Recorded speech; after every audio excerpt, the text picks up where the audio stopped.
डरना मत कट्टू, हम अकेले नहीं हैं। पूरा जंगल इस मुश्किल में है। ये ठंड सबकी परीक्षा ले रही है। से पूरे जंगल के परिंदे सुस्त पड़ गए हैं। उनके पंख भी ठीक से नहीं फड़फड़ा पा रहे। ये तो मौका है, हमारा मौका। इस बार तो खूब मजा आएगा। गरम गरम शिकार। लकड़बग्घा भी अपनी खूंखार हंसी के साथ जवाब देता है। सही कह रहा है चीते भाई। जिस जंगल के ऊपर गर्मियों में हम शिकार का पीछा नहीं कर पाते थे, अब वही शिकार खुद ही ठंड से कांपते हुए मिलेगा। जंगल पर सर्दी ने जैसे पहरा बिठा दिया था। हर पेड़, हर पत्ता बर्फ की सफेद चादर में लिपटा हुआ। हवा धीरे धीरे चलती तो लगता जैसे बर्फ भी कांप रही हो। ऊंचे साल के पेड़ पर एक पुराना लेकिन मजबूत सा घोंसला। वही बैठे थे गट्टू कबूतर और मिट्ठू तोता। दोनों के पंख ठंडी हवा में सिकुड़ चुके थे। गट्टू धीरे धीरे कांप रहा है। मिट्ठू, ये ठंड पिछले सालों जैसी नहीं है। देखो, पेड़ की डाल पर बर्फ ही बर्फ जम गई है। और थोड़ा और बर्फ गिरा तो ये डाल टूट भी सकती है। और फिर मेरा घोंसला, मेरे बच्चे। गट्टू की आवाज कांपती हुई जैसे शब्द बर्फ के बीच खुल रहे हो। मिट्ठू घोंसले से बाहर झांकता है। मैं भी महसूस कर रहा हूँ गट्टू, ये ठंड अलग है, जैसे पूरा जंगल ही सुन पड़ गया है। सुन रहे हो? कहीं कोई चिड़िया चहक भी नहीं रही।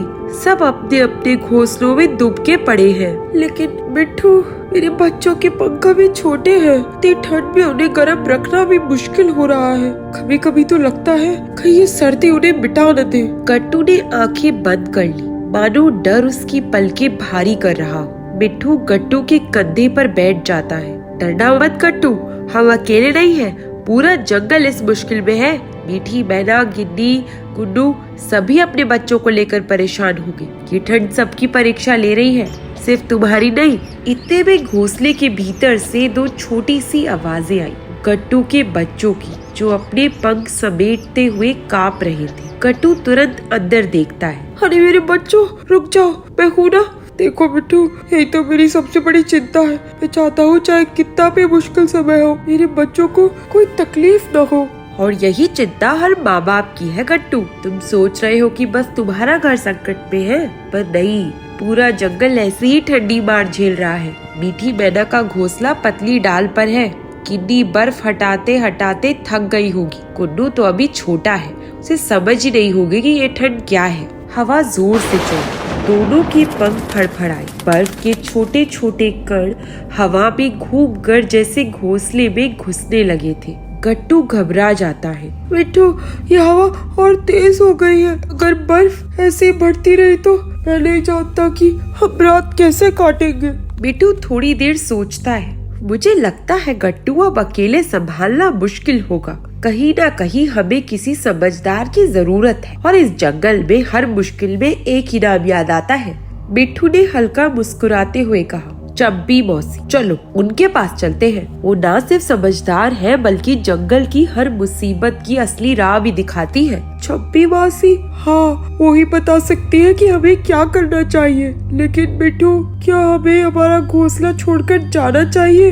बस थोड़ी देर। चंपी मौसी तक जाकर वापस आने में ज्यादा समय नहीं लगेगा। हम दोनों उड़कर जाते हैं। उनके पास कोई ना कोई उपाय जरूर होगा।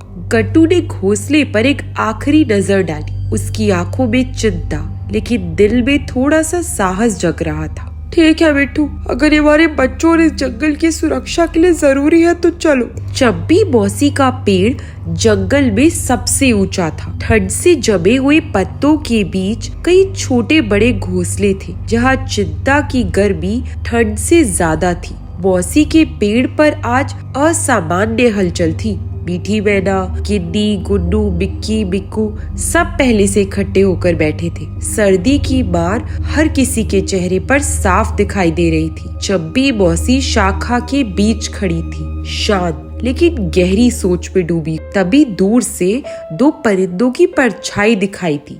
बिट्ठू और गट्टू जो ठंड के बीच संघर्ष करते हुए आ रहे थे। बिट्ठू उतरता है। मौसी, हालत बहुत खराब है। जंगल की हवा जैसे काट रही है। गट्टू का घोंसला तो बर्फ से दबने ही वाला था।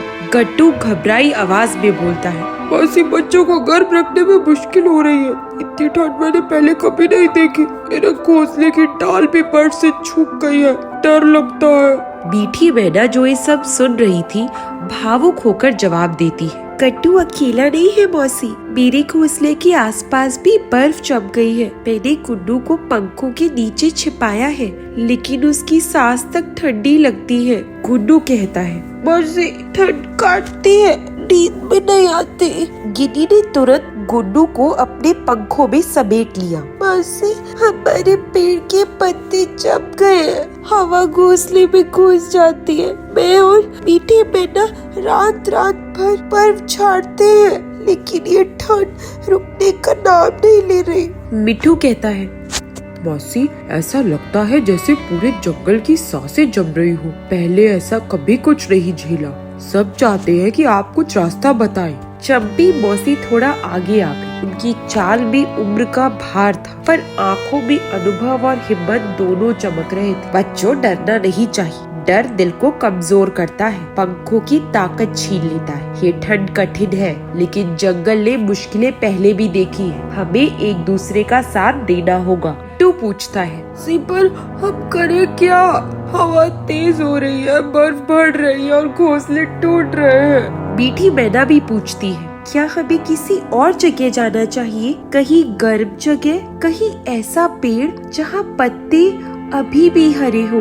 नहीं मीठी, भागने से समाधान नहीं मिलता। हमारा जंगल हमारा घर है। हमें यहाँ ठंड से लड़ने के तरीके खोजने होंगे। बिट्ठू मौसी का साथ देता है। मौसी, आपने सही कहा, लेकिन ठंड तो लगातार बढ़ रही है। हमें कुछ बड़ा करना होगा, वरना कई घोंसले टूट जाएंगे। चंपी मौसी ने आसपास बैठे बच्चों को देखा, फिर ऊंचे पेड़ों की ओर एक निगाह डाली। उनकी भारी सांसों में चिंता छिपी थी, लेकिन आवाज में मजबूती थी। एक बात साफ है, इस ठंड में हम अकेले तो नहीं बच सकते। हमें सब पक्षियों को इकट्ठा करके एक बड़ा उपाय करना होगा। हमें गर्म घोंसलों के लिए नए पत्तों, मोटी टहनियों और सूखे घास की जरूरत होगी। कुछ पक्षी सामग्री इकट्ठा करेंगे, कुछ घोंसले मजबूत करेंगे और कुछ बच्चों की देखभाल करेंगे। गट्टू पूछता है, एक टीम बनानी होगी? हाँ गट्टू, एकता ही हमारी ताकत है। जंगल की ठंड हम मिलकर ही हरा पाएंगे। तभी अचानक एक और हवा का झोंका आया। सब पक्षी एक दूसरे के पास सिमट गए। बिट्ठू ने अपनी आंखें चंपी मौसी की ओर उठाई। मौसी, हम तैयार हैं, जो भी करना है एक साथ करेंगे। मीठी मैना ने भी साथ दिया। हाँ मौसी, हम सब साथ हैं, बस बताइए पहला कदम क्या होगा? चंपी मौसी गहरी नजर से सबको देखती है। पहला कदम है और पक्षियों को बुलाना। हमें बड़े फैसले लेने हैं। पक्षियों के चेहरों पर ठंड थी, पर दिल में चंपी मौसी की बातों से एक छोटी सी गर्म लौ जल उठी थी। जंगल में उम्मीद धीरे धीरे जम रही बर्फ को पिघलाने लगी थी। जंगल की एक तरफ जहाँ पक्षी ठंड से जूझ रहे, दूसरी तरफ पेड़ों की घनी छाया में एक अजीब सी ही खामोशी छाई थी। ये जगह इतनी शांत थी कि हवा भी डरते डरते बह रही थी। यही जगह थे लंगड़ा चीता, लकड़बग्घा और गिरगिट। तीनों अपने अपने अंदाज में एक दुष्ट योजना बुन रहे थे। बर्फ के ऊपर उनके पंजों से हल्की हल्की आवाजें आ रही थी और अंधेरे में उनकी आंखें चमक रही थी। लंगड़ा चीता अपनी हंसी दबाकर कहता है, देखो, ठंड से पूरे जंगल के परिंदे सुस्त पड़ गए हैं। उनके पंख भी ठीक से नहीं फड़फड़ा पा रहे। ये तो मौका है, हमारा मौका।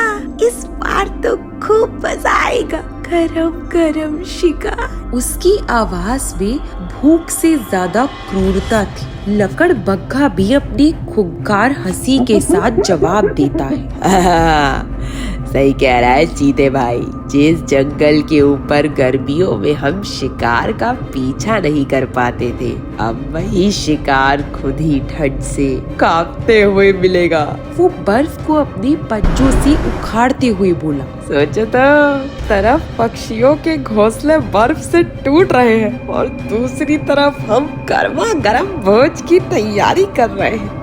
क्या समय आया है। गिरगिट भी अपनी चालाक मुस्कान के साथ जवाब देता है। लेकिन एक दिक्कत है, हम पेड़ों के ऊपर नहीं पहुंच सकते। पक्षी ऊंचाई पर रहते हैं और इतनी ठंड में तो हम शाखाओं तक चढ़ भी नहीं पाएंगे। वो रंग बदलते हुए बोला।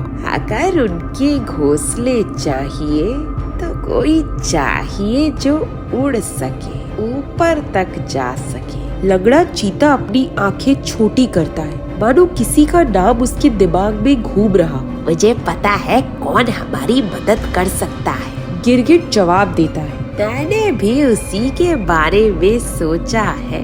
जंगल का सबसे बदनाम, सबसे लालची, सबसे चालाक पक्षी। तीनों एक साथ हंसते हुए उसका नाम बोलते हैं। छक्का खा लिया।